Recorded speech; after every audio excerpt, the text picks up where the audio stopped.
نظريات نيكولا تسلا عن الطاقة كانت نظريات أقل شيء يقال عنها هو إنها كانت ثورية. لكن لأسباب غامضة التاريخ ما بيحكيش تفاصيل كتير عن عبقريته. The U.S. government sat on Tesla's entire estate for 10 years. Did they keep any of his papers? أنا قريت إن في ناس بتقول إن تسلا كان شايف إن الهرم هو عبارة عن مولد طاقة. All the pyramids had an explosion, and maybe all at the same time. Did you know that the word pyromene in Latin means fire in the middle?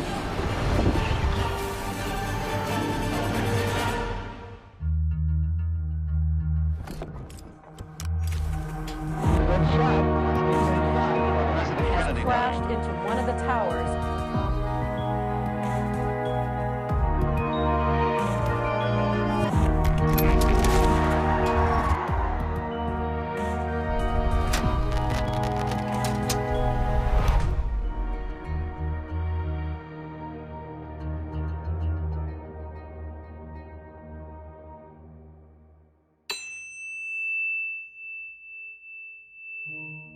Before Tesla, you could only send electricity 1 mile just for lighting.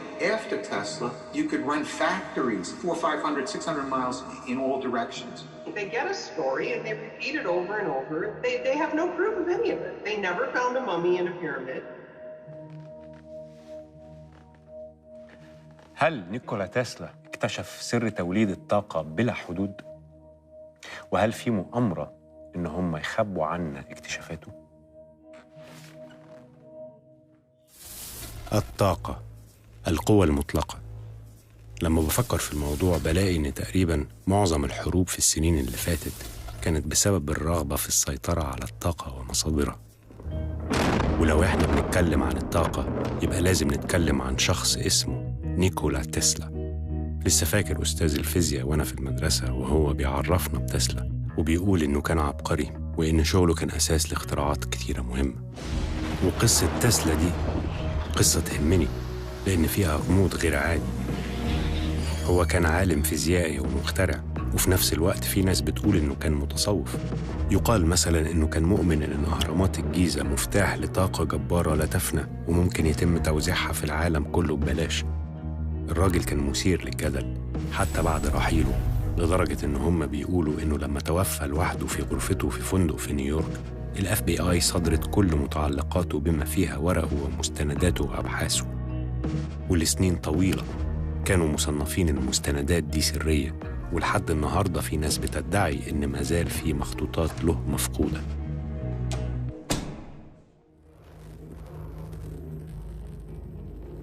مين هو نيكولا تسلا بالظبط؟ هل كان مجرد عالم عبقري؟ ولا كمان شخص غريب الأطوار؟ إيه الفرق مثلاً بينه وبين المخترع الشهير توماس أديسون؟ أحسن حد ممكن يجاوبني على أسئلتي دي ويقربنا أكتر من تسلا هو مارك سيفر، الأكاديمي والمؤلف الأمريكي اللي كتب كتاب عن السيرة الذاتية لنيكولا تسلا. Hi Mark, thank you for meeting me. Thank you. The first question I have is, who was Nikola Tesla? Nikola Tesla was born in 1856 in Smiljan, Croatia. He studied at the University of Graz, which was like the MIT of Austria in those days. He was a mathematical genius, and he eventually moved to the United States to work for Tom Edison. Things didn't work out too well, and then he moved out on his own. Can you tell me what was his greatest accomplishments? And I don't think it's just one. I think there's at least 3 major inventions. The first is the induction motor. And what Tesla figured out was how to harness alternating current. Before Tesla, you could only send electricity 1 mile, power dropping off over distance, just for lighting. After Tesla, you could put one hydroelectric power system. He's the inventor of the hydroelectric power system.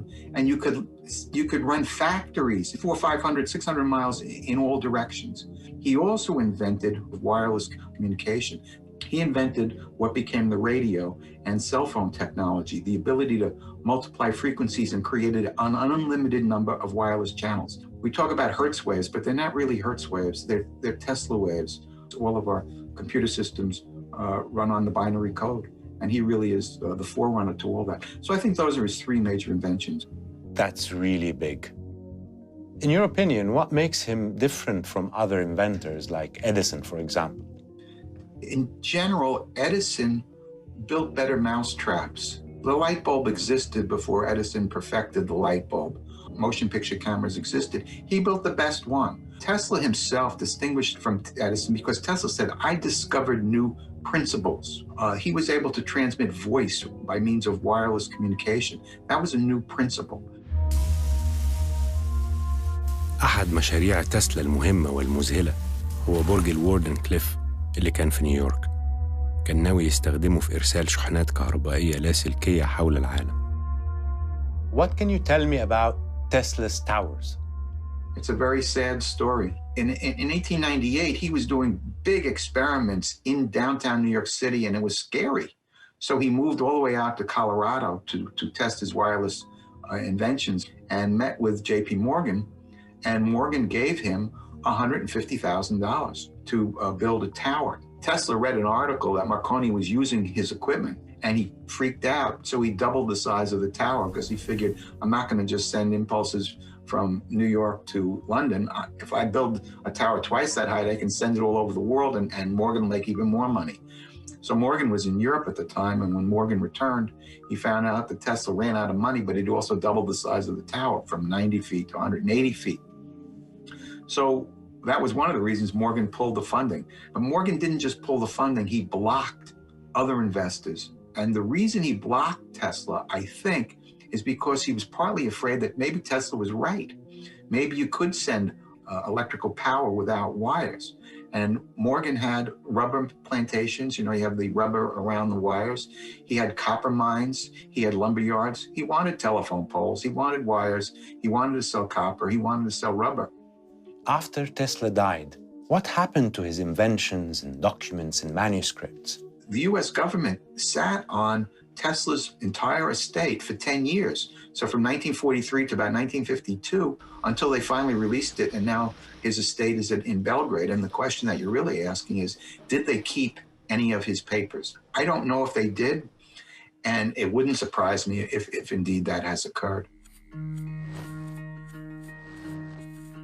أنا قريت إن في ناس بتقول إن تسلا كان شايف إن الهرم هو عبارة عن مولد طاقة، وبيقولوا كمان إنه لما بنى البرج بتاعه اللي بيولد طاقة من الطبيعة استعمل نفس النظريات الهندسية اللي استخدموها في بناء الهرم.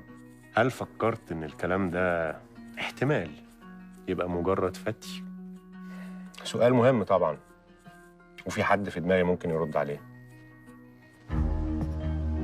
إيه سر إيمان تسلا بأن في علاقة قوية ما بين الأهرامات والطاقة الهائلة؟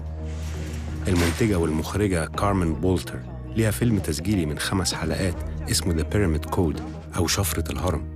حلقات الفيلم بتركز على استكشاف الأهرام والمعابد القديمة في مصر، واتفرجت على سلسلة الأفلام دي علشان أدور على معلومة تفهمني رؤية تسلا عن الأهرامات. Nikola Tesla sought to provide the world with free wireless electricity for everybody on Earth.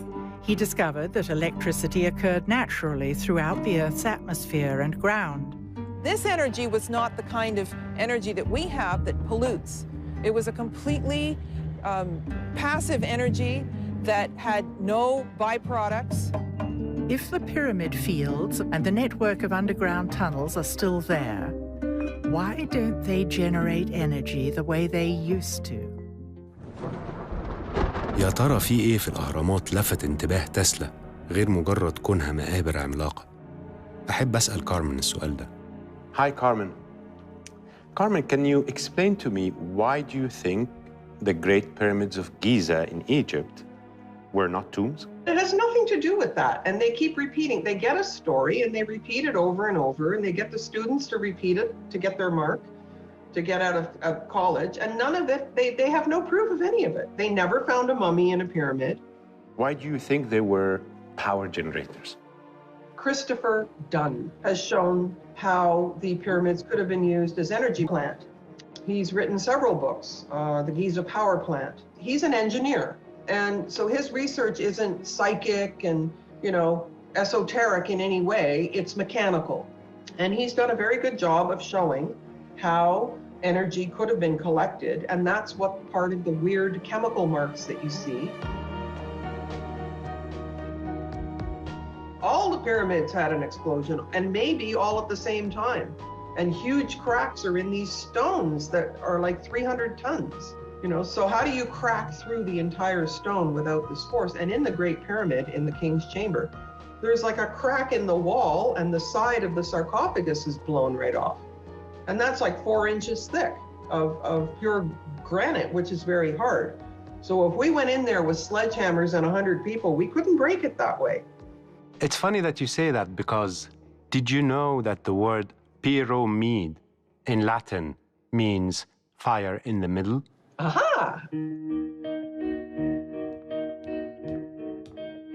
طيب هل تسلا استخدم في شغله نفس نظريات القدماء المصريين؟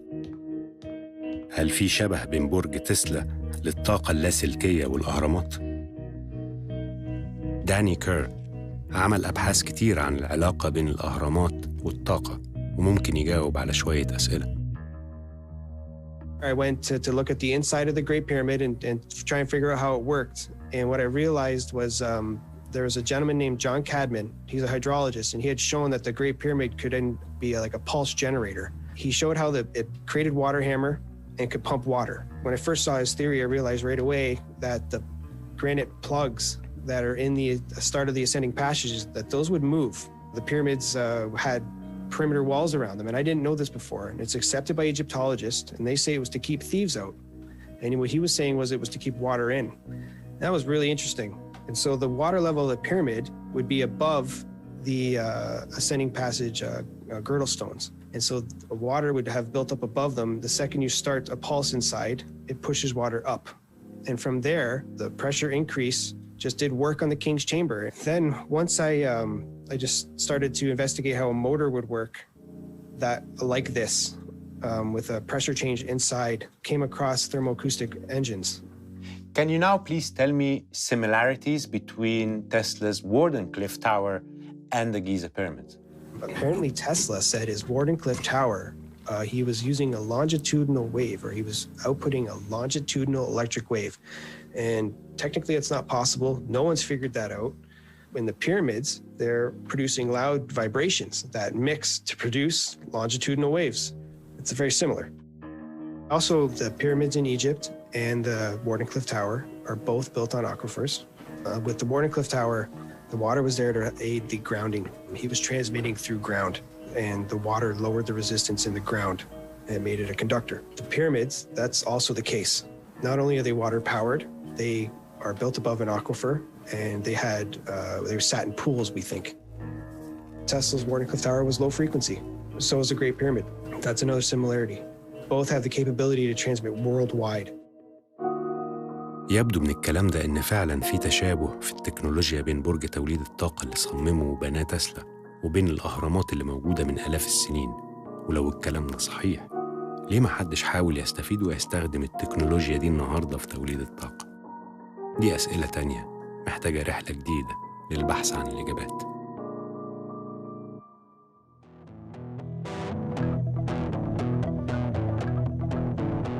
الطاقة تعني ببساطة القوة. عشان كده أنا ما بشوفش إن أهم مباني عندنا النهاردة هي القصور أو ناطحات السحاب أو المقابر. أنا بشوف إن الأهم هم السدود، مبرمات البترول والمحطات النووية، لأن دول مصانع الطاقة وبالتالي مصانع قوة. بس لما نيجي نبص على الهرم المفروض إننا نستنتج إنه مجرد مقبرة. وتسلا لو كان تمويله استمر كان جايز يوصل لطريقة يوفر بيها طاقة للعالم كله بدون تلوث وبتكلفة رخيصة جداً. بالتالي تسلا كان ممكن يغير العالم.